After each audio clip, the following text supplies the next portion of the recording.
दुनिया में जब आप किसी से प्रेम करते हैं तो अपने आप को भूलकर उसका रूप बन जाना चाहते हैं।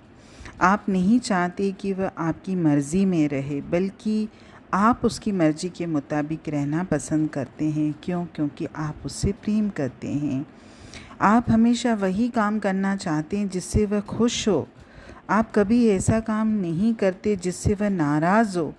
आप अपनी हस्ती मिटाकर उसी का रूप बन जाना चाहते हैं और उसी का रूप बन भी जाते हैं, क्योंकि ये सब प्रेम के द्वारा ही होता है। प्रेम में ऐसी अद्भुत शक्ति होती है।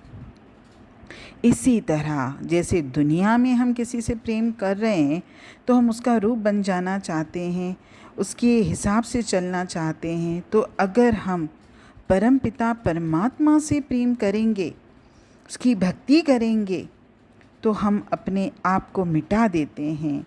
तब हम भी परमपिता परमात्मा का ही रूप बन जाते हैं। लेकिन जब तक हमारे भीतर मैं है, हमने अपनी खुदी को नहीं मिटाया, तब तक हम परमात्मा के लायक बन ही नहीं सकते। हमारी अलग पहचान ही तो हमें परमपिता परमात्मा से दूर रखती है। ये पहचान और कुछ नहीं है, हमारी मैं है। जब तक मैं है, आत्मा अपने स्रोत परमात्मा से अलग है। और जब हम अपनी मैं को ख़त्म कर देते हैं और हम अपनी अलग हस्ती को मिटा देते हैं, तभी हम उस परमपिता के बच्चे कहलाने के लायक बनते हैं।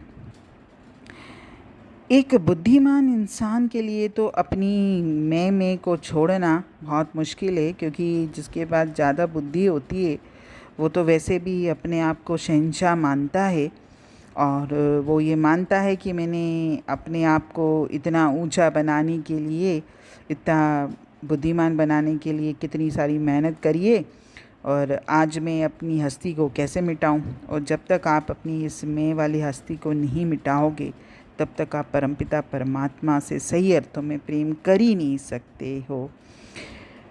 हमारा मन जो है यही तो हमारी मैं है, और हमारा मन जब तक निर्मल नहीं होता, जब तक हम इसे काबू करने में कामयाब नहीं होते, तब तक हमारी आत्मा मन के पंजे से आज़ाद ही नहीं हो सकती। और जब तक आत्मा मन का साथ नहीं छोड़ती, तब तक तो ये परमात्मा के पास कभी जा ही नहीं सकती। इसलिए सबसे पहले हमको अपनी मैं को छोड़ना ज़रूरी है। और मन की मैं जो है यही तो हमारी परमात्मा से मिलाप के रास्ते की रुकावट है। आत्मा तभी अंदर परमात्मा के दर्शन कर सकती है जब उसने अपनी मन की मैं को दूर कर दिया है। जब हमें परमात्मा के दर्शन हो जाते हैं, तब जहाँ भी नज़र जाती है तो परमात्मा के सिवाय और कोई चीज़ नज़र नहीं आती।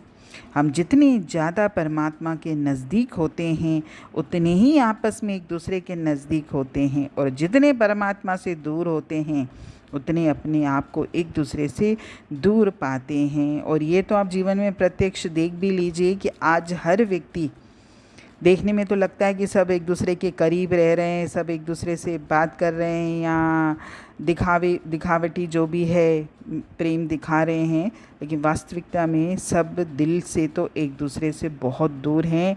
और इसका कारण यही है कि हम परमपिता परमात्मा से भी दूर हो गए हैं। जब तक हम उसके नज़दीक नहीं जाएंगे, तब तक हम एक दूसरे के नज़दीक आ ही नहीं सकते हैं। हम सब एक हैं, हम सब एक हो भी सकते हैं, लेकिन तब जब हमें परमात्मा के सिवाय कुछ भी दिखाई न दे। हरिओम।